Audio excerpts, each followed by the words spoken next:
शांति। आपका प्रश्न है, कल आपने वेबिनार में कहा था कि छोटी छोटी चीज़ों से दुआएं घर में रहकर कमानी है।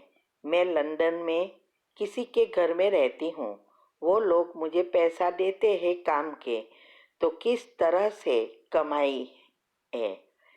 उत्तर है, देखो, ये दुआ कमाना अर्थात हर एक के लिए अच्छा सोचना और छोटी छोटी बातों पर ध्यान रखना, हर चीज को अप्रिशिएट करना, थैंक्स करना, क्योंकि इससे हमारे न्यूरॉन खुश और हेल्दी बनते हैं और वो अच्छी रीति काम करते हैं, तो हमारा जीवन और शरीर दोनों स्वस्थ बन जाता है।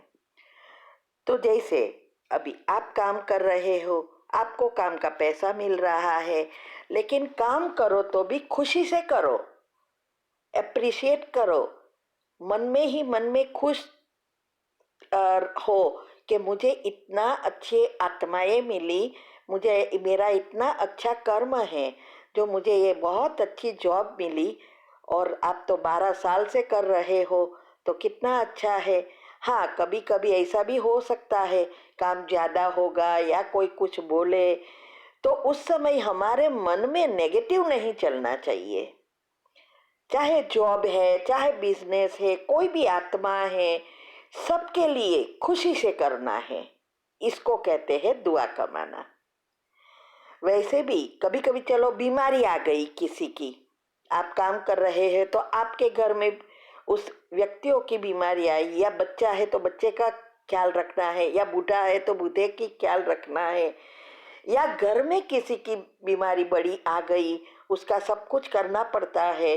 तो उस समय ऐसा नहीं कि क्या करे, देखो ना मेरे कर्म कैसे है, ये मुझे करना पड़ता है, यही मेरी जिंदगी है, ऐसे नेगेटिव नहीं, खुशी खुशी से उसकी सेवा करके, क्योंकि करना तो है ही है, लेकिन कैसे करते हैं उस अनुसार हमारे नए कर्म बनता है, और नया कर्म का आधार हमारे संकल्प है, और संकल्प से ही हमारे न्यूरॉन एक्ट करते हैं, पॉजिटिव या नेगेटिव, एक दूसरे से सब जुड़े हैं। तो आप वेबिनार के हर चीज़ों को अच्छी रीति समझेंगे, और बहुत सारे राज यूट्यूब पर भी रखा है। अगर आप अकेले काम कर रहे हो तो कभी कभी तो घर में तो टाइम मिलता होगा ना, तो पुरुषार्थ में ध्यान देना है और अपने आप को ऐसी अवस्था बनानी है, कैसी भी परिस्थिति आए हम फुल स्टॉप लगाकर अच्छा अच्छा सोच सकते हैं। अभी और वहां रहकर आपकी बच्ची जो है उसको सकाश दे सकते हैं, आपका बेटा है उसको सकाश दे सकते हैं, और उसको जो आ, अभी स्टूडेंट वीज़ा कर रहा है उसके लिए अच्छा वाइब्रेशंस दे सकते, जिससे उसका भी कल्याण हो। भले इस जन्म में आपके बच्चे हैं, लेकिन हो तो आत्मा ना। ऐसे ही अगर हम घर में हैं, हमारे साथ परिवार है, तो भी ऐसे ही व्यवहार करके अच्छा पुण्य का काम करना है। इसको कहते हैं दुआ कमाना। देखो, जो कुछ हमें मिलता है, घर परिवार सुविधाएं धन, कुछ भी जो भी हमें मिला है वो हमारा पिछला कर्म है, लेकिन इस चीजों का उपयोग करके सबके साथ रहते हुए, कर्म की नीति को अच्छी रीति समझते हुए, भगवान के कहे हुए श्रीमत पर चलते हुए सभी चीजों का सदुपयोग करना, यह है पुरुषार्थ। क्योंकि हर चीज में दुरुपयोग और सदुपयोग दोनों होता है। दुरुपयोग से पाप कर्म बनता है और हमारे जीवन से वो चीज कम होती जाती है। एक समय ऐसा आता है वो चीज कंप्लीटली नहीं मिलती, कुछ भी है, संबंध है, कुछ भी है, और अगर हम उसका सदुपयोग करते हैं तो वो बढ़ता ही जाता है। तो वो हमारे हाथ में वो है कि नया क्या करना है। तो इस जीवन भी सुधरेगा और दूसरे जन्म भी सुधरेंगे। अभी देखो, घर में काम वाली होती है, हाँ, शाक भाजी वाला आता है, फ्रूट्स वाला आता है, ऐसी बहुत चीजें हैं ना। तो हर चीज में हमें ध्यान देना है।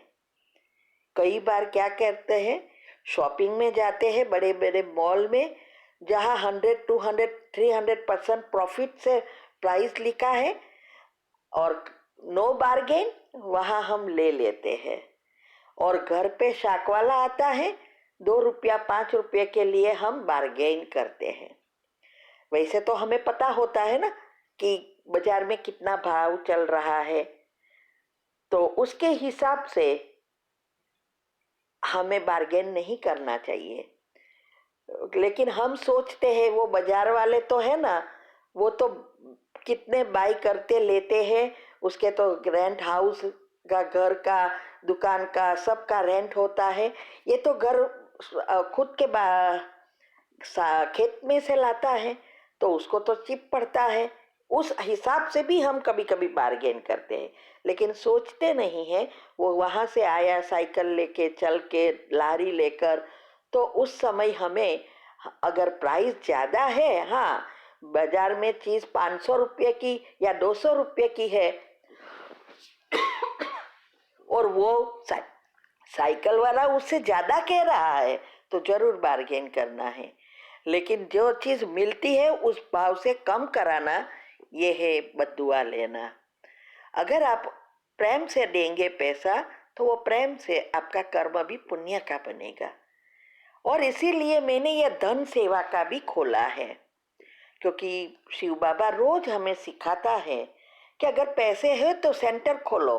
सबसे बड़ी दुआ सेंटर खोलने में है, क्योंकि ये आत्मा की ट्रीटमेंट भी हो रही है और आत्मा का भाग्य भी बन रहा है। दोनों चीज हो रही है, इससे सबसे श्रेष्ठ भाग्य बनता है। तो ये भी एक दुआ कमाने का साधन है। अपने आप को परिवर्तन करना भी दुआ कमाना है, इससे बहुत बड़ी मनसा सेवा हो जाती है।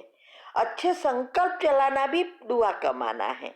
तो बहुत सारी चीजें हैं, ठीक है। और उसका अभी नेक्स्ट फ्राइडे को भी आएगा कि कैसे हम प्रैक्टिकल में उसको कर सकते हैं। तो नेक्स्ट फ्राइडे का वेबिनार जरूर अटेंड करना। ये विधि बहुत महत्व की चीज है। अगर हमें अपना जीवन और भाग्य बदलना है तो जरूर अटेंड करो।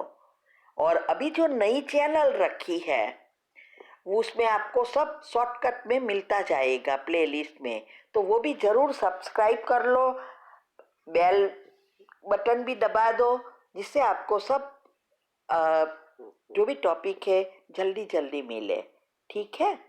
ओम शांति। ओम शांति। आपका प्रश्न है, मामा जी का फ्रेंड जो शरीर छोड़ चुके हैं, उनका इमेज बार बार दिमाग में आ रहा है, क्या करूं उनका इमेज ही ना आए। उत्तर है, देखो, आपका मामा जी का भी फ्रेंड, वो अभी तक आपको याद आ रहा है, इसका मतलब अवस्था ही नहीं बनी है, फुल स्टॉप ही नहीं लगता है। तो अगर हमारे ही घर में कुछ होवे तो कैसे फुल स्टॉप लगा सकेंगे। परिस्थितियां तो अनेक प्रकार की आती है ना। तो अंतमति सो गति करते समय तो बहुत सारी चीजें होगी आपके सामने, आंखों के सामने। उस समय योग ही नहीं लगेगा तो अंतमति सो गति कैसे होगी। तो देखो, ये जो आपको बार बार ये इमेज दिख रहा है, तो कहा ना कहा उसके बारे में आपका चिंतन चल रहा है। तो उसको उस समय 3 बार कैंसल करो, कैंसल कैंसल कैंसल। और अब उसके 3 बार शक्तिशाली